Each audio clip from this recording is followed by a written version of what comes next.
August 13ಕ್ಕೆ ಅಖಂಡ ಕರ್ನಾಟಕ ಬಂದ್ ಒಗ್ಗೂಡಿ ಬೆಂಬಲಿಸಲು ವಾಟಾಳ್ ಮನವಿ ತುರ್ತು ಅಧಿವೇಶನ ಕರೆಯುವಂತೆ ಒತ್ತಾಯ. ತಮಿಳುನಾಡಿಗೆ ನಾವು ನೀರು ಬಿಟ್ಟಿಲ್ಲ, ಕರ್ನಾಟಕ ಬಂದ್ ಕೈಬಿಡಿ ಎಂದ ಸಿಎಂ. ವಿಜಯ್ ಜೊತೆ ಕರೆದಿದ್ದ ನಾಡಿನ ಸಭೆ ಮುಂದೂಡಿಕೆ.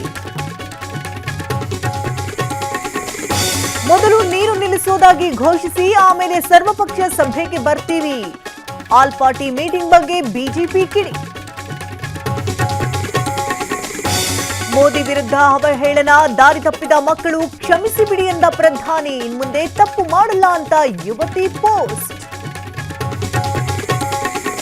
ಇಂದು ಮೈಸೂರಿಗೆ ಪ್ರಧಾನಿ ಮೋದಿ ಭೇಟಿ, ವಿವೇಕ ಸ್ಮಾರಕ ಉದ್ಘಾಟಿಸಲಿರುವ ನಮೋ. ಅರಮನೆ ನಗರಿಯಲ್ಲಿ ಹೈ ಅಲರ್ಟ್. ಸೋಮವಾರ ಸಂಪುಟ ವಿಸ್ತರಣೆಗೆ ಸಜ್ಜು, ನಾಳೆ ರಾತ್ರಿಯೇ ನೂತನ ಸಚಿವರ ಪಟ್ಟಿ ರಿಲೀಸ್. ಆಕಾಂಕ್ಷಿಗಳಲ್ಲಿ ಹೆಚ್ಚಾಯಿತು ಢವಢವ.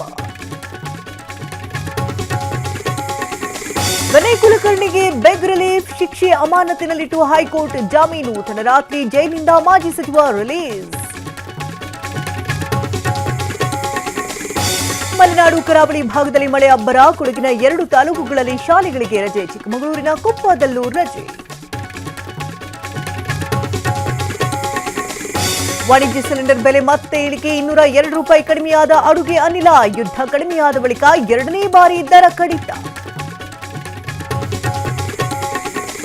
ಕಾಮನ್ವೆಲ್ತ್ ಗೇಮ್ಸ್ನಲ್ಲಿ ಭರ್ಜರಿ ಪ್ರದರ್ಶನ, ಜೂಡೋದಲ್ಲಿ ಚಿನ್ನ ಗೆದ್ದ ಅಸ್ಮಿತಾ ಹರ್ಷ. ಎಸೆತದಲ್ಲಿ ಬೆಳ್ಳಿಗೆ ತೃಪ್ತಿಪಟ್ಟ ನೀರಜ್.